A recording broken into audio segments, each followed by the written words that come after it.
Hello बच्चों, नजरे अब स्क्रीन पे मैं रुद्र प्रताप सिंह आप सभी का स्वागत करता हूं आपके अपने चैनल अद्वैत एजुकेशन पे। आशा करता हूं कि आप सभी मस्त होंगे, जबरदस्त होंगे, घर पे होंगे और सुरक्षित होंगे। और ये जो आपका पॉलिनोमियल का सीरीज चला क्लास 9 के लिए, इसे आपने काफी अच्छे तरीके से एंजॉय किया, काफी अच्छे तरीके से इसको समझा, मस्त तरीके से आपसे क्वेश्चन प्रैक्टिस भी हुए। फिर भी अगर कोई भी छोटे से छोटे पॉइंट में या छोटे छोटे क्वेश्चन में डाउट रह जाता है या किसी भी क्वेश्चन में आपको डाउट रह जाता है तो आप हमारे टेलीग्राम चैनल पे अपना डाउट भेज सकते हैं। हम आपकी डाउट सॉल्व करने में पूरी हेल्प करने वाले हैं।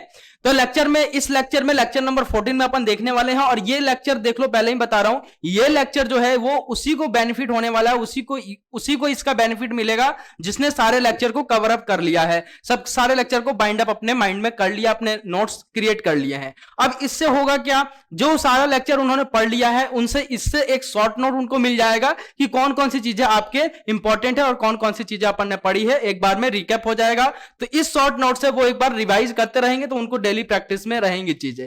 और एक दो बच्चों का मेरे पास व्हाट्सएप पे डायरेक्टली मैसेज भी आया कि सर मतलब ये आप किस लेवल के अच्छे इतने लेवल से क्वेश्चन करा रहे हो, हमारे जो पड़ोसी हैं मतलब कलीग्स, वहां पे इस टाइप के क्वेश्चंस हमें सर देखने को नहीं मिलते हमारे नोट्स में।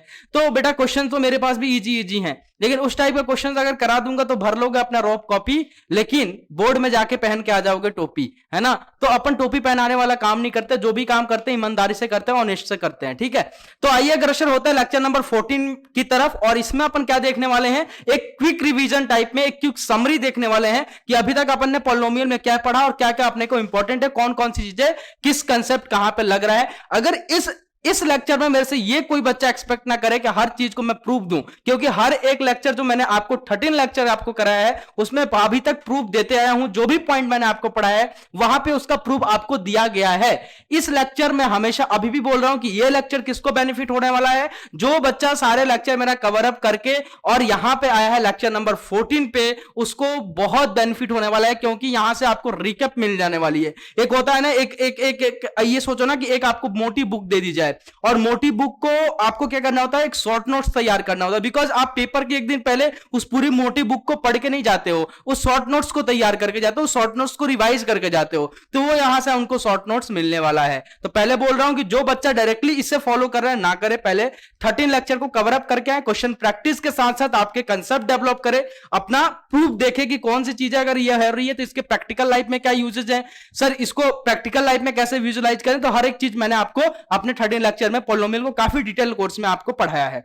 चलिए स्टार्ट करते हैं। उससे पहले अगर आपने इस चैनल को सब्सक्राइब नहीं किया, अपने अद्वैत एजुकेशन के चैनल को सब्सक्राइब नहीं किया है, तो प्लीज जाके सब्सक्राइब बटन पे हिट करें और साथ ही साथ बेल आइकन को हिट करना ना भूलें, ताकि कोई भी अपडेट बिना किसी से पूछे मिलता रहे। और ये भी सोचने वाली बात है कि सर जो आपका क्लास 10th का पॉलिनोमियल का लेक्चर है उसे आपने सर अराउंड 30 लेक्चर में पूरा कवर अप करा है, पूरा MCQ, assertion reason, synthesis types के क्वेश्चंस, कंसेप्ट्स, आपके प्रूफ, विजुअलाइजेशन, सर कंसेप्ट, सब चीज आपने 30 लेक्चर में बाइंड अप कर दिया। लेकिन यहां पे सर 14 लेक्चर तक जा रहा है आपके क्लास 9 में। तो ऐसा क्या है, क्योंकि सर ये बेसिक है, ये बेसिक्स है। अगर न्यू अच्छे से अपन क्रिएट नहीं करेंगे तो बिल्डिंग खड़ा ही नहीं कर पाएंगे। तो बेसिक्स कवर करना बहुत अच्छे जरूरी है। बेसिक्स को अच्छे से एनालिसिस कराना पड़ता है बच्चों को, ताकि आगे चल के उनको कोई भी दिक्कत ना हो। तो चलिए अग्रसर होते हैं लेक्चर 14 में, ठीक है। और जो भी चीज आप पढ़ रहे हैं, जो भी चीजें क्लास 9th का हो, 10th का हो, जो भी चीजें आप पढ़ रहे हैं अपने लाइफ में, ऐसा नहीं है कि इसके यूजेस नहीं है। पॉलिनोमियल के कहां यूज होते हैं सर हमारे रियल लाइफ में, कंप्यूटर इंजीनियर से पूछो, सिविल इंजीनियर से पूछो कि कहां यूज होते हैं, वो बताएंगे आपको काफी अच्छे से। कि सिविल इंजीनियर से अगर आप पूछोगे, कंप्यूटर इंजीनियर से पूछोगे, तो काफी अच्छे से बताएंगे पॉलिनोमियल का क्या यूजेस है, ठीक है। कांस्टेंट वेरिएबल का फर्क बताता है आपके पॉलिनोमियल से, है ना। तो ये सारी चीजें, हर एक चीज जो आप पढ़ रहे हो उसको प्रैक्टिकल लाइफ में विजुअलाइज कर सकते हो, प्रैक्टिकल लाइफ में उसे देख सकते हो, समझ सकते हो, ठीक है। तो चलो यार स्टार्ट करते हैं अपना ये क्विक रिवीजन। और इसमें जो अपन देखने वाले हैं, हर एक पॉइंट को अपन देखने वाले हैं, क्या क्या अपन ने अभी तक पढ़ा है और उसको कैसे आप अपने माइंड में हमेशा के लिए रख सकते हैं। तो प्लीज लेक्चर को मिस ना करें अगर आप 13 लेक्चर को कवर अप करके आ चुके हैं तो देखिए भैया, quick revision summary in one shot, एक शॉट में पूरा समरी अपन देखने वाले हैं, इजी ट्रिक के साथ साथ अपना उसमें इजी ट्रिक भी रहेगा, कौन सी चीजों को कैसे अपन अपने माइंड में रख सकते हैं। तो चलिए यार स्टार्ट करते हैं बिना किसी देरी के। तो अपन ने किसका क्विक रिवीजन देखने जा रहे हैं भैया, पॉलिनोमियल चैप्टर जो आपने सर पढ़ाया है, पॉलिनोमियल। और ये आपका पॉलिनोमियल का लास्ट लेक्चर, इसके बाद से अपन इनको बोल देंगे अलविदा, अलविदा, जुदाई होगी उनकी, ठीक है। तो आइए, तो इसमें अपन ने देखा था पहले भैया बेसिक्स टर्म। बेसिक्स टर्म में क्या देखा था बेटा? Expression, equation, constant, variable, HD यानी हाईएस्ट डिग्री, एंड आपका एल्जेब्रिक एक्सप्रेशंस एंड टर्म, ये सारी चीजें अपन ने पहले वाले लेक्चर में बेसिक्स पॉइंट्स में कवर किया था। तो जरा देखिए यहां पे इसको, इस पूरे पॉइंट को एक एग्जांपल में यहां पे लिखने जा रहा हूं और इसी एग्जांपल से अपन समझ लेंगे कि ये सारे क्या होते हैं। ठीक है, जैसे मैंने लिखा 2x स्क्वायर प्लस का 7x प्लस का 12 इज इक्वल टू 0। ठीक है, इज इक्वल टू 0। तो ये मैंने क्या लिखा है बेटा? इक्वेशन लिखा सर। तो अब जरा देखते रहिए और समझते रहिएगा ध्यान से। एक ब्रैकेट मैंने बनाया, ठीक है सर, दूसरा भी बना दो। हाँ लोना, लोना जी, ये दूसरा रेड से बनाया मैंने। ठीक है, एंड अब धीरे धीरे अपन डिनोट करते हुए चलेंगे। ठीक है ना? ठीक है ना बोला? ठीक है सर, ओके है सर, ओके ठीक है। चलिए, तो अब अगर बात करें कि सर ये वाला जो बड़ा वाला ब्रैकेट है, ये वाला, इसको क्या बोलेंगे? इसको क्या बोलेंगे सर? टोटली को क्या बोलेंगे सर? इसको क्या बोलेंगे? 2x square plus 7x plus 12 is equal to 0। तो सर यहां पे क्या हो रही है? कंपेयरिंग हो रही है। तो इसको क्या बोल सकते हैं सर? इसको बोलते हैं सर, बोल सकते हैं नहीं है सर, इसको बोलते हैं इक्वेशन। क्या बोलते हैं बेटा? इक्वेशन। याद है? हाँ सर याद है। अगर अपन बात करें रेड वाली ब्रैकेट की, तो रेड वाले ब्रैकेट को क्या बोलते हैं भैया? सर ये कंपेयर नहीं हो रहा है, तो इसको क्या बोल देंगे? इसको बोल देंगे सर एक्सप्रेशन। एक्सप्रेशन, ठीक है सर, ओके है सर। एंड सर अगर यहां से अगर आपसे बोला जाए कि बताइए कि यहां पे कोफिशिएंट ऑफ एक्स स्क्वायर क्या होगा, तो कोफिशिएंट ऑफ एक्स स्क्वायर ये रहा। कोफिशिएंट क्या होता था भैया?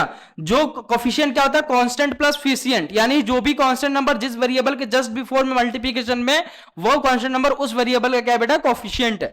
तो यहां पे कोफिशिएंट ऑफ एक्स स्क्वायर अगर आपसे कोई पूछता है, तो कोफिशिएंट ऑफ एक्स स्क्वायर क्या हो जाएगा बेटा? +2। हमेशा मैंने बताया कि विद साइन आपको कोफिशिएंट को डील करना है। ठीक है, अगर आपसे कोई पूछता है कि कोफिशिएंट ऑफ एक्स जरा बताना लल्ला, कोफिशिएंट ऑफ एक्स कितना हो जाएगा sir? Coefficient of x is equal two plus का 7। अगर यहां से कोई पूछता है कि बताइए बेटा कांस्टेंट टर्म क्या होगा? अरे कांस्टेंट टर्म क्या होगा सर? कांस्टेंट टर्म यहां पे हो जाएगा सर 12 के बराबर। अगर यहां से कोई पूछता है कि बताइए ये जो आपने इक्वेशन या फिर एक्सप्रेशन लिखा है ये कैसा है, तो सर ये जो लिखा है आपने ये है सर क्वाड्रेटिक QP। बहुत सारी चीजें देखो इस एग्जांपल से आपको कवर अप होने वाला है। अगर यहां से कोई पूछे कि बताइए यहां पे मैथमेटिकल ऑपरेशन क्या यूज हुआ है, सर मैथमेटिकल ऑपरेशन यहां पे मेरे को 2 दिख रहे हैं। कौन कौन से? प्लस ही दिख रहा है सर, प्लस यहां पे मैथमेटिकल ऑपरेशन यूज हुआ है। तो मैथमेटिकल ऑपरेशन क्या होता था वो आपको समझ में आना चाहिए। ओपी लिख दे रहा हूं ऑपरेशन को, ठीक है, मैथ्स ऑपरेशन। ठीक है, और यहां से क्या पूछा जा सकता है सर आपसे? और सर कुछ दिख नहीं रहा। इस ये जो आपको एक्सप्रेशन दिया गया या फिर इक्वेशन दिया गया, इसका एचडी कितना है यानी हाईएस्ट डिग्री कितना है सर? सर 2 के बराबर है, +2 के बराबर। देख लीजिए इस पूरे एक्सप्रेशन में पूरा एचडी कितना है भैया? 2 के बराबर है। तो एक एग्जांपल से अपन ने पूरे बेसिक्स को एक बार में ही कवर कर लिया। तो ये होता है शॉर्ट्स नोट्स का फायदा। अब इस एग्जांपल को अगर आप देखोगे, इस एग्जांपल को अगर जब भी आपका नजर पड़ेगा तो आपको सारी चीजें अपने आप बेसिक्स याद आ जाएंगी कि एक्सप्रेशन क्या होता है, इक्वेशन क्या होता है, कांस्टेंट क्या होता है, वेरिएबल क्या होता है। हाँ जी, अभी वेरिएबल तो छूट ही गया ना। यहां पे वेरिएबल क्या है सर? वेरिएबल क्या यूज किया गया है सर? वेरिएबल सर यहां पे आपने x यूज किया है। ठीक है, तो यहां पे वेरिएबल्स अपन ने देख लिया, कांस्टेंट देख लिया, एक्सप्रेशन देख लिया, इक्वेशन देख लिया, कोफिशिएंट देख लिया, एचडी देख लिया। तो ये एक एग्जांपल से सारे बेसिक्स टर्म अपने आप आपके कवर हो गए, अपने आप आपके कवर हो गए। ठीक है जी, क्लियर ना? अब नेक्स्ट अपन ने क्या पढ़ा था सर? अपन ने पढ़ा था अलजेब्रिक एक्सप्रेशन। क्या पढ़ा था भैया? Algebraic expression. अब ये अलजेब्रिक एक्सप्रेशन क्या होता है भाई? अलजेब्रिक एक्सप्रेशन क्या होता है जरा याद करना। अलजेब्रिक एक्सप्रेशन किसे बोलते हैं? What is algebraic expression sir? Combination of constant and variable, combination of a constant and variable combined with the some mathematical operation is called the algebraic expression. यानी सर क्या बोला कि आपने क्या बोला कि कांस्टेंट और वेरिएबल का कुछ मिक्सचर हो, कॉम्बिनेशन हो, और उनको आप कुछ मैथमेटिकल ऑपरेशन के साथ जोड़ देते हैं, तो उसको क्या बोलते हैं भैया? उसको सर आप बोलते हो अलजेब्रिक एक्सप्रेशन। जैसे एज फॉर एग्जांपल मान लो मैंने लिखा 2x स्क्वायर प्लस का 7x प्लस का 12, और इसको मैंने क्या किया? मैथमेटिकल ऑपरेशन के, देखिए यहां पे कांस्टेंट और वेरिएबल का यहां पे क्या है? कॉम्बिनेशन है, कांस्टेंट और वेरिएबल, और यहां पे कांस्टेंट है। तो ये कांस्टेंट और वेरिएबल का एक मैंने क्या लिखा बेटा? यहां पे कॉम्बिनेशन लिखा, और इसको मैंने क्या किया? मैथमेटिकल ऑपरेशन से जोड़ दिया। यानी यहां मान लो प्लस लगा दिया, यहां माइनस लगा दिया, तो इसको मैंने क्या बोलूंगा भैया? इसको क्या बोलूंगा मैं? एई यानी अलजेब्रिक एक्सप्रेशन। क्लियर ना? अब आपसे बोल दिया गया कि टर्म ऑफ अलजेब्रिक एक्सप्रेशन क्या होता है, बताइए। टर्म ऑफ एई, तो भैया इसी अलजेब्रिक एक्सप्रेशन को आप फिर से अलग अलग हिस्सों में तोड़ के लिख दो, यानी यहां पे देखो 2x² कॉमा प्लस का 7x कॉमा माइनस का 12, ये क्या हो गया भैया, इस अलजेब्रिक एक्सप्रेशन का क्या हो गया, टर्म हो गया। टर्म क्या होता था, टर्म एक सिंगल मैथमेटिकल एक्सप्रेशन होता था, और ये सिंगल मैथमेटिकल ऑपरेशन एक कांस्टेंट भी हो सकता था, वेरिएबल भी हो सकता था, ठीक है, तो उसको क्या बोलते थे बेटा, टर्म। तो इस अलजेब्रिक एक्सप्रेशन का कोई टर्म पूछता है, यानी उसको अलग अलग हिस्सों में तोड़ के लिख दोगे तो आपको टर्म मिल जाएगा। क्लियर, तो ये होता था बेटा टर्म, याद हो आपको तो, ठीक है। नेक्स्ट अपन ने क्या पढ़ा था इसमें सर, नेक्स्ट अपन ने देखा था कि हाईएस्ट डिग्री कैसे निकालते हैं, degree of a polynomial in one variable. क्या देखा था भैया, degree of polynomial in one variable, ठीक है। अगर आपको कोई पॉलिनोमियल एक्सप्रेशन एक वेरिएबल में गिवन हो तो उसको क्या बोलते हैं बेटा, उसका एचडी कैसे निकालते हैं वो अपन ने इसमें सीखा था। जैसे मान लो x² प्लस का 7x प्लस का 12, यहां पर देखिए वेरिएबल क्या है बेटा, x एंड यहां तो ये तो कांस्टेंट टर्म है, तो इसका एचडी लिखने के लिए अपन क्या करते थे कि पहले देखते थे कि वेरिएबल क्या चल रहा है और उस वेरिएबल के माथे पे सबसे बड़ा कांस्टेंट नंबर क्या लिखा हुआ है। तो इसके माथे पे क्या लिखा हुआ है, इसके माथे पे 2 है, इसके माथे पे 1 है, तो 2 बड़ा है 1 बड़ा है, 2 बड़ा है, तो इस एक्सप्रेशन का हाईएस्ट डिग्री कितना हो जाएगा बेटा, 2 हो जाएगा, 2 हो जाएगा। उसके बाद अपन ने देखा था highest degree of a polynomial इन 2 और मोर वेरिएबल। अगर किसी भी एक्सप्रेशन में 2 या 2 से ज्यादा वेरिएबल आपको गिवन है तो उसका एचडी कैसे लिखा जाता है, उसका हाईएस्ट डिग्री कैसे अपन लिखते हैं। तो जरा आइए देखिए क्या देखा सर आपने, नेक्स्ट डिग्री ऑफ पॉलिनोमियल इन 2 और मोर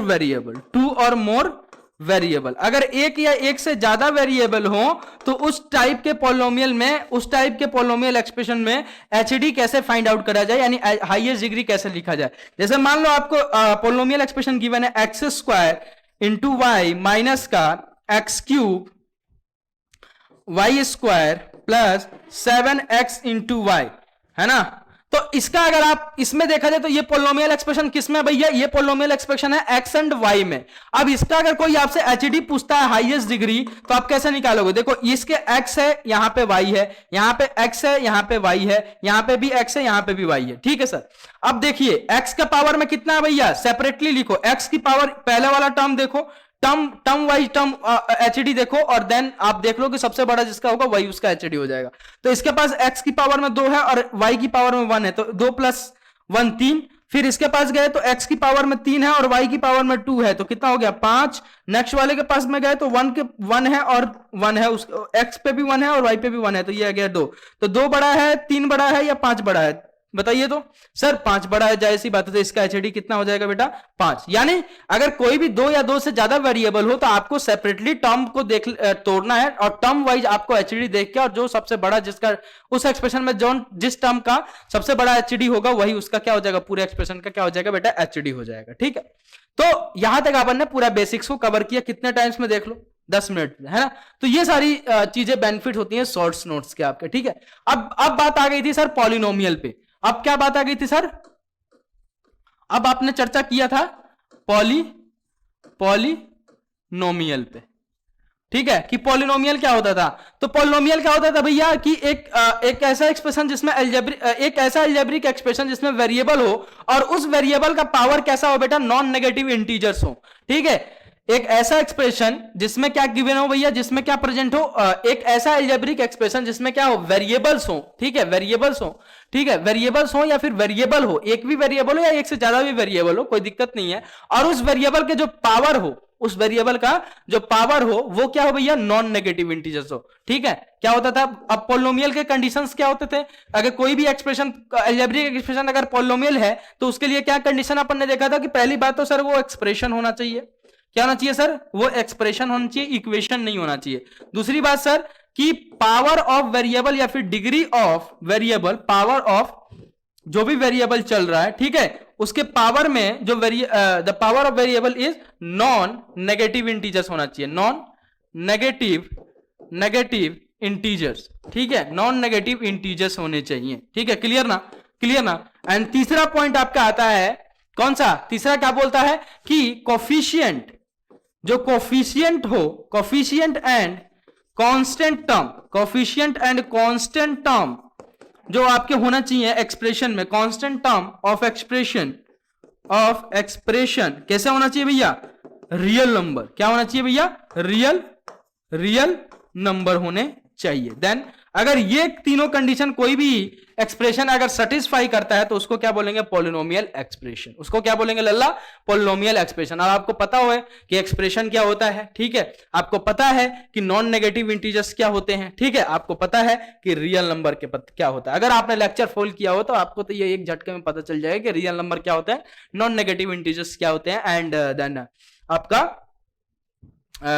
वो क्या होता है, वो इन द क्या सर रियल नंबर्स क्या होते हैं, ठीक है, क्लियर ना। तो ये पॉलिनोमियल होता था। पॉलिनोमियल क्या होता था सर, एक ऐसा अलजेब्रिक एक्सप्रेशन जिसमें जो भी वेरिएबल चल रहा है उस वेरिएबल के जो पावर हो नॉन नेगेटिव इंटीजर्स हो और कोफिशिएंट ऑफ जो वेरिएबल्स हो और कांस्टेंट टर्म उस एक्सप्रेशन का क्या हो, रियल नंबर। तो उस टाइप के पॉलिनोमियल को अपन क्या बोलते हैं बेटा, पॉलिनोमियल एक्सप्रेशन। अब ऐसे ही 10th में जब जाओगे तो थोड़ा सा डेफिनेशंस और मॉडिफाई होंगे और सारी कंडीशंस भी आएंगी, ठीक है, लेकिन अपने को जो इस लेवल पे पढ़ना है इसके लिए ये इनफ डेफिनेशन है आपका, ठीक है। अब अपन ने देखा था डिवीजन किसका, पॉलिनोमियल का टाइप्स देखा था। क्या देखा था सर, पॉलिनोमियल का टाइप्स, ठीक है। तो ये रहा पॉलिनोमियल। अब इसको अपन ने दो टाइप्स में डिवाइड किया था, दो बेसिस पे डिवाइड किया था, एक तो टर्म के बेसिस पे और एक डिग्री के बेसिस पे। आई होप आपको याद हो तो, ठीक है, एक तो टर्म के बेसिस पे और एक डिग्री के बेसिस पे, ठीक है। तो टर्म के बेसिस पे और डिग्री के बेसिस पे, डिग्री के बेसिस इधर लिख देता हूं, डिग्री के बेसिस पे एक तो, और एक अपन ने किया था सर टर्म के बेसिस पे, ठीक है सर। तो डिग्री के बेसिस पे कौन कितने टाइम्स के थे सर, चार टाइप्स के अपन ने देखा था, LP linear polynomial, QP quadratic polynomial, CP cubic polynomial, and sir BP blood pressure नहीं ब्लड प्रेशर की बात नहीं हो रही है, biquadratic polynomial. I hope आपको याद हो तो, ठीक है। टर्म के बेसिस पे अपन ने क्या देखा था सर, अपन ने देखा था मोनोमियल, दूसरा सर बायनोमियल एंड तीसरा क्या सर, ट्राइनोमियल। क्या सर, ट्राइनोमियल, ठीक है। तो मोनोमियल, बायनोमियल एंड ट्राइनोमियल। अब एलपी क्या होता था, जिस एक्सप्रेशन का एचडी क्या हो, 1 हो और दिखने में कैसा हो, ax प्लस बी के फॉर्म में, जहां पे a does not equal to 0। तो इसको क्या बोलते थे बेटा, लीनियर। आपको याद होना चाहिए, ठीक है। क्वाड्रेटिक क्या होता था सर, जिसका एचडी कितना हो, जो दो गर्लफ्रेंड्स लेके घूमते हो इस जमाने में, उसको क्या बोलते हैं बेटा, क्वाड्रेटिक, ठीक है। एक्स स्क्वायर प्लस का बी एक्स प्लस का सी, ठीक है, a does not equal to 0। And sir CP क्या हो, ओहो 1 मिनट, इतना क्या गुस्सा। सीपी क्या सर, सीपी सर जिसका एचडी कितना हो लल्ला, सर एचडी सर 3 हो, और सर आज के जमाने में 3 गर्लफ्रेंड जो लेके घूमता हो जिसका एचडी 3 हो तो 3 गर्लफ्रेंड, ठीक है। सी एक्स प्लस डी, वहां पे a does not equal to 0। Answer biquadratic, जिसका एचडी क्या हो, 4 हो, जिस एक्सप्रेशन को उसको बाय क्वाड्रेटिक, और जो 4 गर्लफ्रेंड लेके घूमता हो, जो बढ़िया से कुटाई हो जाएगी एक दिन, अपने आप दिमाग ठिकाने आ जाएगा, dx प्लस ई के फॉर्म में, जहां पे a does not equal to 0। Clear है। तो ये होते थे भैया किसके बेसिस पे, डिग्री के बेसिस पे, ठीक है सर, ठीक है सर। अब बात करें मोनोमियल, तो मोनोमियल क्या होता था आपको याद हो तो, मोनोमियल एक ऐसा एक्सप्रेशन जिसमें एक टर्म प्रेजेंट हो और एक नॉन जीरो टर्म प्रेजेंट हो, उसको क्या बोलते थे बेटा, मोनोमियल, ठीक है। एक नॉन जीरो टर्म प्रेजेंट हो, क्या हो, वन नॉन जीरोज टर्म हो जिसमें, तो उसको मोनोमियल। अब ऐसे ही बायनोमियल क्या होता था भैया, बायनोमियल सर, बायनोमियल क्या होता था, 2 नॉन जीरो, 2 नॉन जीरो जिसमें टर्म प्रेजेंट हो, ठीक है, 2 non zeros and unequal term, ठीक है। तो उसको क्या बोलते थे बेटा, बायनोमियल। एंड ट्राइनोमियल जिसमें 3 नॉन जीरोज टर्म प्रेजेंट हो, ठीक है, नॉन जीरो टर्म प्रेजेंट हो, ठीक है ना, नॉन जीरो टर्म प्रेजेंट हो, और तीनों आपस में कैसे हो, एंड अनइक्वल हो, है ना, आपस में इक्वल ना हो, तो उसको क्या बोलते थे बेटा, ट्राइनोमियल। क्लियर ना। तो ऐसे अपन ने दो बेसिस पे अपन ने पॉलिनोमियल को डिवाइड किया था, और ये सारे उसके डेफिनेशन से। क्लियर। तो ये सारे फायदे हैं आपके शॉर्ट नोट्स के। क्लियर ना। तो जरा आइए, इसको अगर आप स्क्रीनशॉट लेना चाहते हैं तो ले सकते हैं, बोला, ठीक है, आई होप ले लिया होगा। चलो, अब अपन ने देखा था कुछ नोट पॉइंट। अब ये सर नोट पॉइंट क्या था, अपन ने देखा था बेटा कांस्टेंट पॉलिनोमियल के बारे में, कांस्टेंट पॉलिनोमियल। अब कांस्टेंट पोलिनोमियल क्या होता है? Constant number is called the constant polynomial. तो सर जैसे 2 3 1/2 माइनस का 4, ये सारे क्या है? इटीसी, ये क्या है? कांस्टेंट पोलिनोमियल है। और इसका डिग्री क्या होता था कि कांस्टेंट पोलिनोमियल का अगर आपको याद हो तो सर डिग्री हमेशा 0 के बराबर होता था। ठीक है, क्लियर। फिर अपन ने देखा था जीरोज पोलिनोमियल। कौन सा भैया? Zeros polynomial. अब ये जीरोज पोलिनोमियल क्या होता था आपको याद हो थोड़ा बहुत? तो सर जीरोज पोलिनोमियल जिसमें क्या प्रेजेंट हो? 0 प्रेजेंट हो बस। ठीक है, तो उसको बोलते थे जीरोज पोलिनोमियल। और इसकी डिग्री की अपन ने बात की थी, तो इसकी डिग्री क्या होती थी भैया? सर इसकी डिग्री होती थी नॉट डिफाइंड, एनडी के बराबर। ठीक, इसकी डिग्री होती थी नॉट डिफाइंड एनडी के बराबर। क्लियर ना? तो ये सारे अपन ने पॉलिनोमियल्स के बारे में देखा था। नेक्स्ट अपन ने पढ़ा था कि कोई भी एक पॉइंट गिवन हो और उस पे अगर आपसे बोला जाए कि उस पॉलिनोमियल एक्सप्रेशन की वैल्यूज निकालिए, तो आप कैसे निकालते हैं, इसके बारे में अपन ने देखा था। क्या देखा था सर? कि एक मिनट, नेक्स्ट अपना जो पॉइंट था वो था value of value of polynomial at a given point. ठीक है, एट ए गिवन पॉइंट। तो value of a polynomial at a given point, ये value of a polynomial at a given point क्या होता है लल्ला? जरा समझना यहां पे कि value of a polynomial at a given point, what is the value of a polynomial at a given point? कि अगर एक आपको पॉलिनोमियल एक्सप्रेशन px गिवन हो, जैसे एक आपको पॉलिनोमियल एक्सप्रेशन px गिवन हो और वो px मान लो x² प्लस का 7x प्लस का 12 हो। ठीक है, और मैं बोल रहा हूं कि find the value of px, find the value of px at x is equals to 2 पे। ठीक है, find the value of px at x is equals to 2।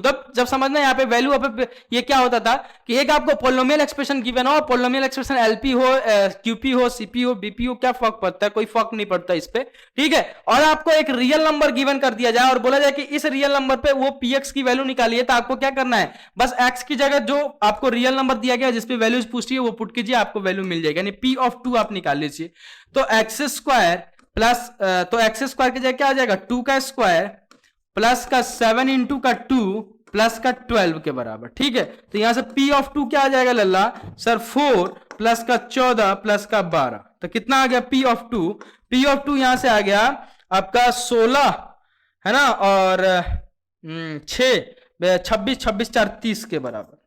ठीक है, तो ये होता था भैया value of a point at a value of a polynomial at a given point. ठीक है, फिर अपन ने देखा था जीरोज ऑफ पॉलिनोमियल। तो जीरोज क्या होता था कि जीरोज एक किसी भी एक्सप्रेशन की ऐसी वैल्यूज होती है जब मैं उस एक्सप्रेशन में उसके वेरिएबल की जगह उसके जीरोज की वैल्यू पुट करूं तो वो पूरा एक्सप्रेशन किसके इक्वल हो जाए बेटा? 0 के इक्वल हो जाए। किसके इक्वल हो जाए? 0 के इक्वल हो जाए, नील बटा सन्नाटा के इक्वल हो जाए। यानी जीरोज ऑफ पॉलिनोमियल क्या बोलता था? जीरोज ऑफ पॉलिनोमियल क्या बोलता था? जरा आइए देख लीजिए। जीरोज ऑफ पॉलिनोमियल बहुत इंपॉर्टेंट है आपका, जीरोज ऑफ पॉलिनोमियल। ठीक है, तो जीरोज ऑफ पॉलिनोमियल क्या होता है जरा देखिए कि if alpha is a zeros of polynomial, if alpha is a zeros of a polynomial, किसका? If alpha is a zeros of a polynomial px, ठीक है, px पॉलिनोमियल का, then p of alpha is equal to 0, then p of alpha is equal to 0।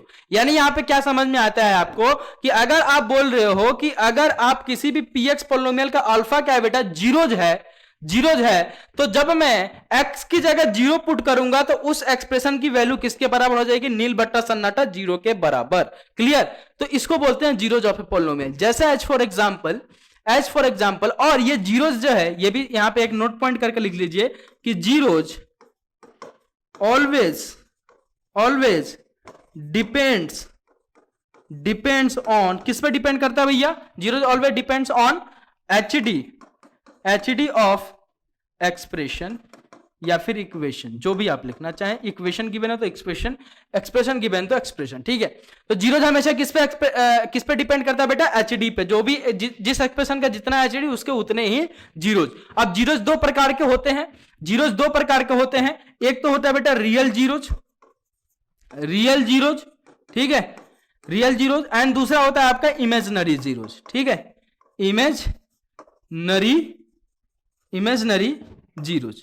अब ये real zeros क्या होते हैं और इमेजिनरी जीरोज क्या होते हैं? जब देखना, जब डी क्या हो भैया, greater than equal to zero हो, जब डी क्या हो, greater than equal to zero, और डी क्या होता है, बी स्क्वायर माइनस का 4ac, ठीक है। तो अगर D greater than equal to zero then real zeros मिलेंगे, एंड डी लेस देन अगर जीरो हो देन इमेजिनरी जीरोज मिलेंगे। अब ये सर, ये आपको कब पता चलेगा? जब आपको मैं 10th में आप आओगे, जब आपको और अच्छे से पता चलेगा। लेकिन अभी आप इसको नहीं भी जानोगे, इस पॉइंट को अगर आप नहीं भी जानते हो, अगर कोई दिक्कत नहीं, लेकिन आपको एक एक्स्ट्रा पॉइंट में बता देता हूं कि डी को बोलते हैं डिस्क्रिमिनेंट, और डिस्क्रिमिनेंट की एक्सप्लेनेशन आपकी क्लास 10 में काफी अच्छे से होती है। लेकिन खैर अगर पूछ लेता है तो बाई चांस नहीं पूछेगा वैसे 9th क्लास में, लेकिन एक होता है ना प्लस पॉइंट, एक बोनस पॉइंट आपको देके जा रहा हूं कि अगर आपसे कोई पूछ लिया, एक्स्ट्रा ऑर्डिनरी इंसान जो आपको नीचे दिखाना चाह रहा हो, ठीक है, तो आप उनको रिप्लाई कर सकते हो, बोला, ठीक है। तो ये अपन ने जीरोज के बारे में देखा, ठीक है सर। नेक्स्ट अपन ने देखा था फैक्टराइजेशन, और फैक्टराइजेशन क्या काम करता था? जीरोज निकालने में, फाइंड आउट कर, जीरोज निकालने के वो था, जीरोज निकालने में आपका हेल्प करता था आपका फैक्टराइजेशन।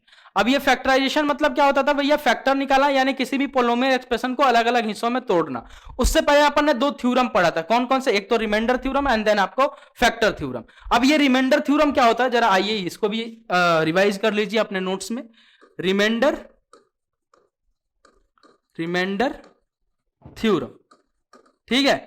अब ये रिमाइंडर थ्योरम क्या होता था लल्ला? सर रिमाइंडर थ्योरम क्या बोलता है कि अगर आपको कोई भी px पोलिनोमियल गिवन है और उसकी जो डिग्री है px पोलिनोमियल की, जो डिग्री है वो मान लो कि n है, और n जो है वो ग्रेटर देन इक्वल टू 1 है, और आप उसको किसी भी linear polynomial x minus a से डिवाइड करते हो, तो उसका रिमाइंडर जो होता है, उस px का जो रिमाइंडर होगा वो किसके बराबर होता है भैया? सर रिमाइंडर जो होता है वो होता है p ऑफ a के बराबर, p ऑफ a के बराबर। ये क्या बोलता है? आपका रिमाइंडर थ्योरम, ठीक है, ये बोलता है आपका रिमाइंडर थ्योरम। क्लियर ना? ये आपको बोलता है रिमाइंडर थ्योरम। और रिमाइंडर थ्योरम अब ऐसे आता है फैक्टर थ्योरम। फैक्टर थ्योरम क्या बोलता है, जरा देखिए। फैक्टर थ्योरम ये बोलता है लल्ला, फैक्टर थ्योरम जरा देखिए, आ जाइए। फैक्टर थ्योरम, अब फैक्टर थ्योरम क्या बोलता है? जैसे रिमाइंडर थ्योरम ने क्या बोला कि अगर आपको एक px पोलिनोमियल गिवन है और उस px पोलिनोमियल का जो डिग्री है वो क्या है, 1 या 1 से ज्यादा है, और बोल रहे हो कि आप उसको linear polynomial x minus a से अगर आप डिवाइड कर रहे हो, तो उसका रिमाइंडर किसके बराबर होगा? p ऑफ a के बराबर। और ये हमेशा याद रखना, ये लीनियर पोलिनोमियल के लिए वैलिड होता है आपका रिमाइंडर थ्योरम, ठीक है। लीनियर पोलिनोमियल से ही डिवाइड करोगे उसके लिए ही वैलिड होता है, ये बोला, ठीक है।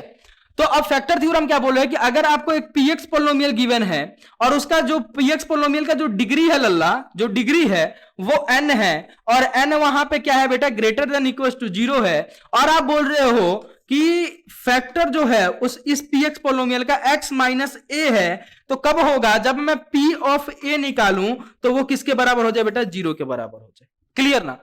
क्लियर ना? अब ये फैक्टर निकालने, फैक्टर अगर ये होगा तो p ऑफ a 0 क्यों होगा? ये आपको थोड़ा बहुत एनालिसिस मैंने कराया था लीनियर पोलिनोमियल जब पढ़ाया था, तो वहां पे आप लेक्चर देखिएगा तो वो हो जाए। क्योंकि फैक्टर से आप जब इक्वेट करके इसकी वैल्यू निकालते हो x की, ठीक है, तो क्या आता है? x minus a is equal to 0 then x is equal to a के बराबर। क्लियर ना? तो वो जो वैल्यू आती है वो क्या होता है? वो सर ये होता है, वो जीरोज होता है, ठीक है। तो जीरोज क्या अभी होता है वो हमने देखा, ठीक है, क्लियर है। तो फैक्टर थ्योरम ये होता था, रिमाइंडर थ्योरम ही होता था। देन अपन ने अब यहां से याद स्टार्ट किया था फैक्टराइजेशन करना, फैक्टर निकालना।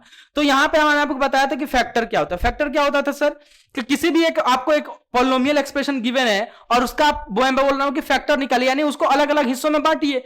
अब अगर अलग अलग एक्सप्रेशन में उसको सेपरेटली आप क्या कर रहे हो? ब्रेक कर रहे हो मल्टीप्लिकेशन के टर्म में। तो फैक्टर क्या होता था कि अगर आप किसी भी ओरिजिनल पोलिनोमियल को अलग अलग हिस्सों में बांट रहे हो, तोड़ रहे हो, अलग अलग एक्सप्रेशन में तोड़ रहे हो, और फिर से वो जो अलग अलग एक्सप्रेशन आपने तोड़ा उनको अगर आपस में मैं मल्टीप्लाई करूं तो वो अगर ओरिजिनल एक्सप्रेशन के बराबर बन जाते हैं, तो उसको मैं क्या बोलूंगा कि हाँ वो उसका फैक्टर होगा। ठीक है जी, एक तो ये मेथड आपको बताया था। वैसे फैक्टर थ्योरम से आप कह सकते हो कि फैक्टर क्या होता है, ठीक है।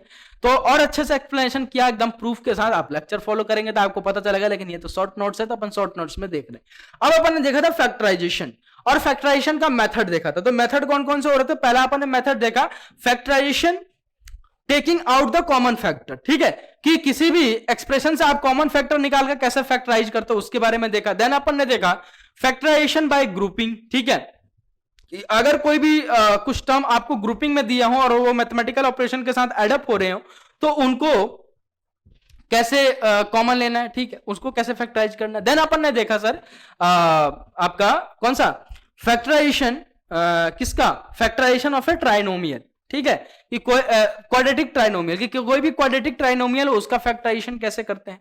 देन अपन ने सर देखा square of factorisation by square, difference of two square, difference of two square की मदद से कैसे फैक्टराइज करते हैं।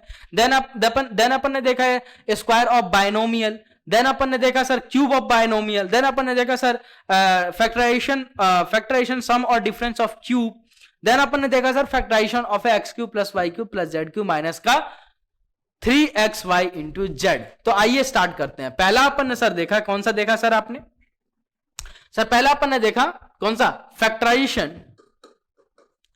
फैक्टराइजेशन, ठीक है, factorisation taking out common factor, ठीक है, और कॉमन कैसे लेना है बहुत अच्छे से काफी डिटेल में आपको बताया है मैंने, ठीक है ना। यहाँ पे 3m लिख दिया मैंने, और मैथ्स में कहीं देखना स्पेलिंग मिस्टेक हो तो उसको माइंड मत करना, बिकॉज मैथ्स पढ़ रहे हैं अपन, इंग्लिश नहीं पढ़ रहे हैं, ठीक है, तो थोड़ा बहुत चलता रहता है, कहीं कहीं हो जाती है, ठीक है। तो फैक्टराइजेशन बाय कॉमन फैक्टर, ठीक है, जैसे आप कॉमन फैक्टर लेना कैसे, जैसे मान लो आपको यहाँ पे गिवन हो 550x माइनस का या फिर रुको, अरे यार ये क्या हो रहा है, ठीक है सर, मान लो आपको गिवन है 5x स्क्वायर माइनस का 50x, तो अब यहां से कॉमन लेना है आपको, तो कैसे लोगे सर, सर इसके पास 2x है, इसके पास 1x है, सर ये इसके पास 5 है, इसके पास 50 है, 5 के टेबल में 50 आता है सर, हाँ सर, तो यहां से कॉमन क्या आ सकता है सर 5 इंटू का x, तो अंदर क्या बन गया भैया x माइनस का आपका 10 के बराबर। तो ऐसे अपन ने देखा था फैक्टर कॉमन लेना, ठीक है ना। देन अपन मान लो एक और आपको गिवन है 3x स्क्वायर, ठीक है, 3x स्क्वायर प्लस का आपका मान लो गिवन है 15x गिवन है, तो क्या लोगे 3x कॉमन लोगे तो x प्लस का 5, ये कॉमन लेना काफी अच्छे से अपन ने सीखा है आपके किसमें, अपने लेक्चर में, जिसमें हमने फैक्टराइजेशन सीखा है। नेक्स्ट अपन ने देखा था factorisation by grouping, factorisation by grouping के द्वारा, ठीक है, फैक्टराइजेशन बाय ग्रुपिंग। अब फैक्टराइजेशन बाय ग्रुपिंग क्या होता है, ग्रुपिंग क्या होता है, जैसे मान लो आपको यहाँ पे ए बी है, यहाँ बी सी है, ठीक है, यहाँ ए सी है और यहाँ सी ए है, ठीक है। अब आपको कॉमन लेना है, तो आप कैसे कॉमन लोगे, अब आपको ग्रुप बनाना पड़ेगा ए बी और ए सी और बी सी और सी ए का, तो इसको इसके साथ ग्रुपिंग करो, इसको इसके साथ ग्रुपिंग करो, देन कॉमन ले लो ए बी प्लस का ए सी प्लस का बी सी प्लस का सी ए, ठीक है। अब यहां से कॉमन लो जरा, तो इसके पास ए है, इसके पास बी है, तो ए कॉमन आ जाएगा, तो अंदर क्या बनेगा भैया बी प्लस का सी। फिर यहाँ पे देखो इसके पास बी है, इसके पास बी नहीं, इसके पास सी है, इसके पास सी है, सी कॉमन आ जाएगा, तो अंदर क्या बनेगा भैया बी प्लस का सी, ठीक है। देन यहां से क्या आ जाएगा ए प्लस का सी एंड बी प्लस का सी। अब ये मान लो इसका ये क्या निकाल लिया आपने, फैक्टर निकाला, तो इनको आपस में फिर से मल्टीप्लाई करूंगा तो ये किसके बराबर बन जाएगा, जो ओरिजिनल आपको एक्सप्रेशन दिया है उसके बराबर बन जाएगा। तो ये अपन ने ऐसा ग्रुपिंग के मेथड देखा था। नेक्स्ट अपन ने देखा था फैक्टराइजेशन बाय क्वाड्रेटिक ट्राइनोमियल, किसके बारे में देखा था, क्वाड्रेटिक ट्राइनोमियल के बारे में, ठीक है, और ये बहुत इंपॉर्टेंट है आपका factorisation by quadratic trinomial, QT लिख देता हूं, ठीक है ना, क्वाड्रेटिक ट्राइनोमियल। अब ये कैसे बोलता है, जैसे मान लो आपको एक क्वाड्रेटिक ट्राइनोमियल गिवन है एक्स स्क्वायर प्लस का 7x प्लस का 12, ये आपको पता करना है कि ये क्वाड्रेटिक ट्राइनोमियल है या नहीं है। तो आप कैसे पता करते थे भैया, सर एचडी 2 होना चाहिए और 3 अलग अलग टर्म होना चाहिए नॉन जीरो, तो एक्स स्क्वायर अलग टर्म है, 7x अलग टर्म है, 12 अलग टर्म है, और इसका एचडी भी 2 है, तो क्वाड्रेटिक भी है और ट्राइनोमियल भी है, ठीक है सर। अब इसका फैक्टराइजेशन करना होता था, काफी डिटेल में इसको सिखाया था मैंने, कैसे करते थे भैया, सर एक्स स्क्वायर वाला जो स्क्वायर वाला टर्म है उसको कांस्टेंट टर्म से मल्टीप्लाई एंड साइड में लिख लीजिए, तो 12x स्क्वायर आ जाएगा सर, अब इस 12x स्क्वायर को ऐसे दो टर्म में तोड़ना है जिनका एडिशन या फिर सब्ट्रैक्शन किसके बराबर हो जाए, मिडिल टर्म के बराबर हो जाए, जो x वाला टर्म है। यानी सर इसको अपन तोड़ सकते हैं 3x प्लस के 4x में, प्लस का 3x प्लस का 4x। इन दोनों को जब आपस में ऐड करोगे तो ये बन जाएगा प्लस का 7x, और इन दोनों का आपस में जब मल्टीप्लाई करोगे तो ये बन जाएगा सर प्लस का 12x स्क्वायर के बराबर। सर दोनों कंडीशन सेटिस्फाई, देन सर आप 7x को किस में स्प्लिट कर सकते हो, x स्क्वायर प्लस का 3x प्लस का 4x प्लस के 12 में। और इसको अपन ने मिडिल टर्म स्प्लिटिंग मेथड भी बोला था। यहां से x कॉमन ले लेंगे तो x प्लस का 3, यहां से प्लस का 4 कॉमन ले लेंगे तो x प्लस का और 3। और ये एक आप मैंने तरीका ही बताया था कि अगर आप सही फैक्टराइज करोगे तो यहाँ पे दोनों ब्रैकेट्स आपके सेम बनेंगे, देन x प्लस का 4 एंड देन x प्लस का 3। और दूसरा तरीका मैंने बताया था कि अगर आप फैक्टर निकालिए तो इनको आपस में आप इंटू करोगे तो फिर से ये ओरिजिनल पॉलिनोमियल के बराबर बन जाएंगे। क्लियर ना।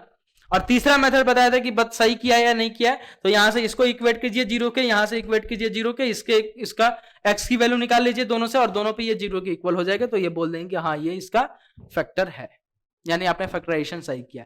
तो ये अपन ने देखा क्वाड्रेटिक ट्राइनोमियल का फैक्टराइजेशन। नेक्स्ट अपन ने कौन सा देखा था सर, अपन ने देखा था सर कि कुछ फॉर्मूले देखे थे और उस फॉर्मूले के बेसिस पे कैसे फैक्टराइज होता था उसके बारे में अपन ने सीखा था।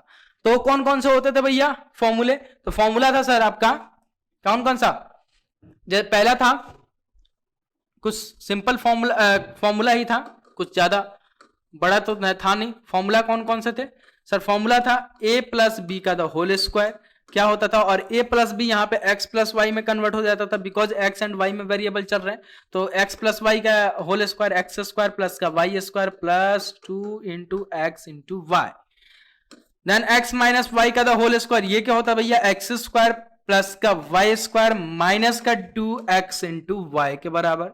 फिर अपन ने देखा था सर x प्लस वाई का द होल क्यूब, ये क्या होता था sir x cube plus y cube plus का 3x इंटू वाई ब्रैकेट में x प्लस के y के बराबर। देन अपन ने देखा था x माइनस वाई का द होल क्यूब, ये क्या होता है भैया x cube plus Y cube minus x cube minus का y cube, 1 minute, x cube minus का y क्यूब माइनस का 3x into y x minus के y के बराबर, ठीक है ना। देन अपन ने देखा था a स्क्वायर माइनस का b स्क्वायर, यानी x स्क्वायर माइनस का y स्क्वायर ले लो यहाँ पे, क्लियर ना, x स्क्वायर माइनस का y स्क्वायर, ये क्या होता है भैया x प्लस वाई इंटू का x माइनस का y, क्लियर। देन अपन ने देखा था x क्यूब माइनस का वाई क्यूब, ये किसके बराबर होता था भैया सर, ये होता था सर आपका एक्स क्यूब माइनस का वाई क्यूब ना, तो एक्स माइनस का वाई ब्रैकेट में एक्स स्क्वायर प्लस का एक्स इंटू वाई प्लस के वाई स्क्वायर के बराबर। और ये कहां से आता था, इसका प्रूफ मैंने काफी अच्छे से और काफी मजेदार तरीके से आपको दिया भी था, ठीक है।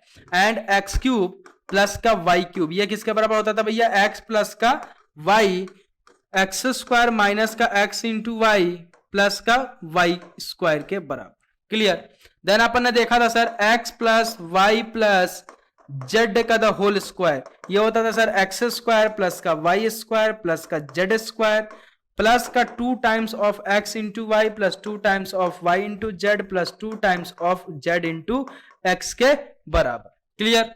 देन अपन ने लास्ट फैक्टराइजेशन किस पे देखा था, कौन से फॉर्मूले पे सर, वो देखा था अपन ने x क्यूब प्लस का y cube, x cube plus का वाई क्यूब प्लस का जेड क्यूब माइनस का 3x into Y into Z, ये किसके इक्वल होता था सर, ये होता था sir x plus Y plus का Z, clear. Then sir X square plus Y square plus Z square minus का x इंटू वाई माइनस का वाई इंटू जेड माइनस का जेड इंटू एक्स के बराबर होता था सर, क्लियर।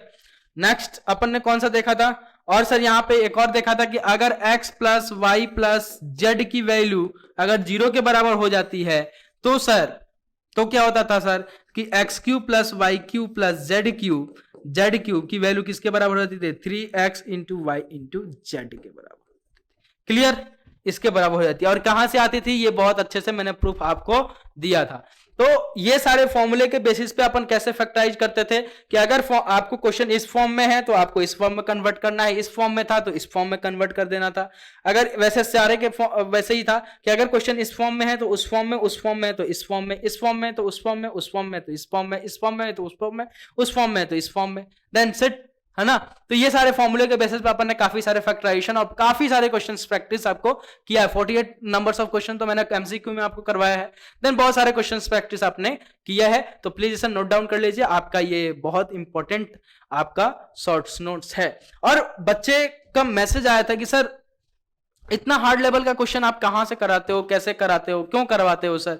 हमारे जो पड़ोसी हैं वो तो बहुत इजी लेवल से करा देते हैं और मस्त तरीके से एकदम खत्म भी हो जाता है। तो मैं भी चाहूं तो आपको करा सकता हूं। x+4 = 6, what is the value of x? और चिल्ला चिल्ला के बोलूं तो x-4 sir, x = 2 sir, OP sir, Rudra sir, OP. अरे ओपी तो ठीक है, यहां तो ऐसे करके भर लोगे अपना रफ कॉपी, लेकिन जब जाओगे बोर्ड में तो वहां पहना दिया जाएगा आपको टोपी, फिर बोलना रुद्र सर ओपी, ठीक है। तो इसलिए मैं भी चाहूं तो आपका रफ कॉपी भरवाने में मेरे को 2 मिनट नहीं लगेगा। बहुत सारे ऐसे क्वेश्चंस मेरे पास पड़े हैं जो करवा दूंगा, और ऐसे क्वेश्चन पढ़ने की जरूरत नहीं है, मेरे पास माइंड में ही स्किप है, माइंड में ही मेरे पड़े हुए हैं। तो ऐसे करवाते जाऊंगा और आप भी खुश, मैं भी खुश, जल्दी खत्म, काम खत्म, मेरा भी काम खत्म, आपका भी काम खत्म, आप भी फ्री, मैं भी फ्री। लेकिन फ्री करने का क्या मतलब है जब आपसे क्वेश्चन ही सॉल्व ना हो? लेकिन जिस लेवल से आपसे जो क्वेश्चंस कराए गए हैं उस लेवल को, आपको कॉन्सेप्ट को अगर आपने सीख लिया, समझ लिया, है ना, तो फिर आपको कहीं जाने की जरूरत नहीं पड़ेगी, फिर आपको कुछ ज्यादा क्वेश्चन इन्वेंट करने की जरूरत नहीं पड़ती है। मैं तो आपसे गारंटी के साथ कहता हूं कि आप मेरे नोट्स को फॉलो करो, किसी भी बुक फॉलो मत करो, किसी भी बुक को फॉलो करने की जरूरत नहीं है। और फिर भी आपका अगर मन करता है तो आर.एस. अग्रवाल करके एक बुक आती है आपकी क्लास 9th और 10th दोनों के लिए, तो उस बुक को आप फॉलो कर सकते हो। देन अदर कोई बुक फॉलो करने की जरूरत नहीं पड़ेगी आपको। वैसे भी अलग बुक जरूरत नहीं है। मेरे नोट्स को कवरेज कर रहे हो तो नंबर्स ऑफ क्वेश्चंस आप देख लो, अब नोट्स को फॉलो कर रहे हो तो नंबर्स ऑफ कंसेप्ट देख लो, नोट्स को फॉलो कर रहे हो तो विजुअलाइजेशन ले लो, नोट्स को फॉलो कर रहे हो तो प्रूफ्स ले लो। तो अदर आपको चाहिए क्या? अगर आपको चाहिए क्या? वैसे भी बुक से पढ़ के अगर पढ़ लेना होता, आपको बुक से पढ़ के अगर आपको समझ जाना होता तो आप मेरे पास आते ही क्यों? ठीक है, तो मैं बोलता हूं कि बस नोट्स फॉलो करो, अदर आपको कहीं जाने की जरूरत नहीं है। अगर बिलीव नहीं होता है तो आप किसी भी लेवल से एनटीएससी का क्वेश्चन उठा लो, कॉम्पिटेटिव एग्जाम का क्वेश्चन उठा लो, अपने पीवाईक्यू उठा लो, अपने स्कूल लेवल का क्वेश्चन उठा लो, अपने बोर्ड लेवल का क्वेश्चन उठा लो। मैं सारे फ्रीडम देता हूं आपको, और क्वेश्चन उठा के जो टॉपिक्स मैंने पढ़ा है उस पर लगाओ। अगर नहीं बनेगा फिर मेरे से आप बात करना कि सर यह आपने कंसेप्ट तो बताया नहीं है, सर ये तो आपने प्रूफ दिया ही नहीं है, सर इसकी प्रूफ की बात तो हो ही नहीं है। ऐसा कहीं आपको मिलने वाला नहीं है। तो ऐसा नहीं है कि फ्री कंटेंट दे रहा है तो मैं आपको ये से क्वेश्चंस कराने होते हैं, आप भी खुश हो जाते हैं कि हाँ मेरे से क्वेश्चंस बन रहे हैं, अरे अभी तो यहां तो करा दूंगा, आपको बेवकूफ बना दूंगा, कोई दिक्कत नहीं है। लेकिन वहां जब बोर्ड में आपके नंबर्स नहीं आएंगे, जब आपके पेरेंट्स पूछेंगे, जब घर के बगल वाले रामू काका के पूछेंगे बच्चे का कितना रिजल्ट आया, पापा क्या जवाब देंगे? ठीक है, तो हम जो काम कर रहे हैं वो निश्चित से करते हैं। नहीं भैया, हमने अगर मेरे पे कोई बिलीव करके यहाँ आ रहा है तो मैं उसका फ्यूचर क्यों बर्बाद करने जाऊं? मैं भी चाहता तो एमसीक्यू कराने की कोई जरूरत नहीं थी, मेरे से कोई डिमांड भी नहीं था कि सर एमसीक्यू क्वेश्चंस भी कराओ, सर समरी भी दो, ऐसा कुछ था ही नहीं। मैं भी जल्दी जल्दी क्वेश्चंस खत्म कराता, चैप्टर्स खत्म कराता, एंड डन, मेरे तरफ से डन। लेकिन नहीं, अगर मेरी पे ये जिम्मेदारी है कि आपको फ्यूचर को सिक्योर करना, आपके फ्यूचर को अच्छा लेवल पे ले जाना है। तुमको पता नहीं होगा, मैं 27 को इंजेक्शन लिया, वो कोविशील्ड है ना, जो कोरोना वायरस का है। फिर फीवर था मेरे को, लेकिन उस फीवर में भी मैंने क्लास को कंटिन्यू किया, बिकॉज सुजी सर की क्लासेस बहुत मतलब उनकी तबीयत कुछ ज्यादा, मेरे से ज्यादा डिफिकल्टीज में हो, है ना। तो फिर भी मैंने क्लास को कंटिन्यू किया ताकि आपको ब्रेकिंग ना आए, आपको ब्रेक ना लगे आपके स्टडी में, है ना। और अब तो पॉलिनोमियल खत्म हो गया है, तो मैं आप लोगों से पूछना चाहता हूं कि आप नया चैप्टर कौन सा स्टार्ट करने वाला हूं, आप थोड़ा गेस कीजिए कि सर आप नया चैप्टर कौन सा लाने वाले हो, कौन सा जबरदस्त टाइप का फिर से अपन स्टार्ट करने वाले हैं। तो पॉलिनोमियल को यहां अपन बोलते हैं अलविदा, यहां पे द एंड, ठीक है। अपने को ज्यादा ओपी नहीं करना है, ठीक है। बस क्वेश्चन जो बड़ा करा रहा हूं उसको अच्छे से अंडरस्टैंड करो, और आई होप कि इससे अच्छा और इससे इजी तरीका कुछ है नहीं आपको अंडरस्टैंड करवाने की, क्योंकि मैं बच्चे को ये भी लगता है कि सर आप पोडियम पे आके खड़े हो गए, अब आप टीच कर रहे हो, तो आप और बहुत सारे जो मेरे से बड़े फैकल्टीज भी हैं, मेरे से उम्र में भी बड़े, तो वो बोलते हैं कि तू मतलब इतने बच्चे से कंटेक्ट कैसे हो सकता है। तो देखो, मैं इस वजह से उनसे जुड़ सकता हूं, इस वजह से उनकी फीलिंग को समझ सकता हूं, बिकॉज मैं उस फीलिंग से जूझता हूं, उस फीलिंग से जूझा हूं। मैं एक ऐसा स्टूडेंट हूं, मैं एक ऐसा स्टूडेंट रह चुका हूं जब मेरे क्लास 8 में जब मेरे ब्रदर ने मेरे से पूछा था कि x प्लस 5 is equal to 8, what is the value of x, तो मेरे को ये क्वेश्चन सॉल्व करने में 1.5 आवर्स लग गए थे। ठीक है, और फिर भी आपको जान के ताजुब होगी कि मेरे से नहीं हुआ था। तो इस टाइप के स्टूडेंट हूं मैं, इस टाइप का स्टूडेंट था मैं, हूं नहीं अभी लेकिन था। तो मेरे को वो फीलिंग, मेरे को वो अपने दिन याद आ जाते हैं। तो इसलिए मैं हर चीज को ब्रेक करके हर चीज को काफी शॉर्ट वाइज में आपको एक्सप्लेन करना चाहता हूं, आपको बताना चाहता हूं। तो प्लीज अगर आप अद्वैत एजुकेशन को या फिर मेरे लेक्चर को फॉलो कर रहे हैं तो प्लीज स्टार्ट से लेकर एंड तक फॉलो करना। मस्त तरीके से आप अपना कंसेप्ट डेवलप कर सकते हो, मस्त तरीके से आप पढ़ सकते हो, कोई आपको परेशानी नहीं आने वाली है यहाँ पे। ठीक है, बाकी कोई भी डाउट आता है छोटे से छोटे पॉइंट में, एक मतलब अब जानते हो एक ऑनलाइन स्टडी का एक अपना ही मजा है, एक ऑनलाइन स्टडी का एक बेनिफिट, सबसे बड़ा बेनिफिट मेरे को पता है क्या लगता है। अपन ऑफलाइन क्लासेस में जाते हैं ना, जैसे मैं गया था एक क्लासेस में अटेंड किया था जब मैं IIT JEE और का तैयारी कर रहा था। तो मैं एक बड़े इंस्टीट्यूट में मेरे को स्कॉलरशिप मिला, और ये जर्नी बहुत मतलब स्ट्रगल वे में अब यहाँ तक आई है। ठीक है, और बहुत मतलब एक इंसान है जिन्होंने मेरे को क्रिएट किया, जिन्होंने बनाया। तो जब मैं गया उसमें स्कॉलरशिप, मेरे को टेस्ट मैंने दिया, फिर मेरे स्कॉलरशिप आया, और इसकी भी कहानी बताऊंगा कैसे आए, किसकी वजह से आए। ठीक है, तो वहां पे जब मैं 2 महीने 3 महीने जब मैं क्लासेस लेने गया तो मेरी सारी चीजें ऊपर से जाती थी, ऊपर से निकलती थी, है ना। तो मैं सोचता था कि यार ये बच्चे मेरे जो अगल बगल मेरे बैठे हुए हैं कितने इंटेलिजेंट है, अपने को तो कुछ आता ही नहीं है करके, अपने को तो कुछ आता ही नहीं करके मैंने होप ही छोड़ दिया था। फिर मैंने तुमको जान के खुशी होगी कि जब मैं 11th का लास्ट एग्जाम जब तक दिया, तो आकाश में एक आकाश इंस्टीट्यूट, देखो नाम भी निकल गया मेरे मुंह से, है ना। तो आकाश इंस्टीट्यूट में था मैं, तो उसमें एक AST या फिर ऐसे कुछ नाम मेरे को एग्जैक्टली याद नहीं आ रहा, तो आकाश नेशनल टैलेंट एग्जाम होता था। तो उसमें मेरे 127 ब्रांचेस थे पूरे हमारे, तो उसमें मैं AIR1 आया। तो सोच सकते हो कि एक ऐसा स्टूडेंट जिसको 2 महीने पढ़ाई समझ में नहीं है, तो उसको मेरे को कितना स्ट्रगल करना पड़ा, मेरे को कितना मेहनत करना पड़ा अपने पीछे। तो पूरा थोड़ा सा बूस्टअप हुआ, फिर मैंने वो JEE मेंस दिया, वो क्वालिफाई हुआ एंड। तो बहुत सारी बातें हैं मैं जो आपसे करूंगा एक वीडियो के माध्यम से, थोड़े और सारे बच्चे अपने साथ जुड़ जाए, मुहिम में आ जाए। देन अपन बहुत सारी बातें करने वाले हैं कि यहाँ तक जर्नी कैसे पहुंची, किसकी वजह से पहुंची है, क्या क्या अभी तक झेला है, क्या क्या अभी झेलना बाकी है, अभी तो स्टार्ट हुई है, अभी तो बहुत सारे लंबा सफर है, एज कुछ ज्यादा नहीं है। तो बहुत सारी बातें हैं, बहुत सारी ये हैं। तो ये बच्चे मेरे से पूछते हैं, बच्चे मेरे से जानना चाहते हैं कि सर आप इतने मतलब हमारे डाउट पूछने से पहले आप बता देते हो कि हाँ तेरे को ये डाउट होनी चाहिए, तेरे को ये मैं उस चीज से जूझा हुआ हूं, मैं उस चीज को जानता हूं, मैं उस चीज को फील कर चुका हूं। इस वजह से मैं जान पाता हूं कि हाँ बच्चों को ये डिफिकल्टी आ सकती है, इस लेवल से पढ़ाया जाएगा। मैं ये नहीं मानता हूं कि जो मेरे से पढ़ रहा है वो बहुत बड़ा टैलेंटेड स्टूडेंट है, मैं ये मानता ही नहीं हूं। मैं ये मान के पढ़ाता हूं कि जो मेरे से पढ़ रहा है वो बहुत एवरेज स्टूडेंट है, जिसको कुछ नहीं आता, सब चीज जो सिखाना है वो मेरे को ही सिखाना उसको। तो ये मान के जब सारे टीचर पढ़ाने लग जाएंगे तो मेरे को लगता है कि उनका बेस्ट कंटेंट भी होगा, बेस्ट डिलीवरी भी कर पाएंगे वो। तो थैंक यू वेरी मच। अगर वीडियो मेरा पसंद आता तो प्लीज लाइक करें, शेयर करें एंड अपने अद्वैत एजुकेशन के चैनल को जरूर सब्सक्राइब करें एंड कमेंट करके जरूर बताएं कि आपको वीडियोस कैसा लगा, ये पोलोमियर का पूरा सीरीज आपको कैसा लगा। Bye bye, take care and जय हिंद। मिलता हूं बहुत जल्द नए चैप्टर के साथ, और आप गेस कीजिए कि कौन सा चैप्टर स्टार्ट होने वाला है। एक शॉर्ट वीडियो के माध्यम से भी आपसे आके पूछूंगा कि आप गेस कीजिए। तो बहुत जल्द सूचना लेके आने वाला हूं कौन सा चैप्टर का स्टार्ट होने वाला है। अभी के लिए इतना ही, bye bye, take care and जय हिंद। Love you guys, take care.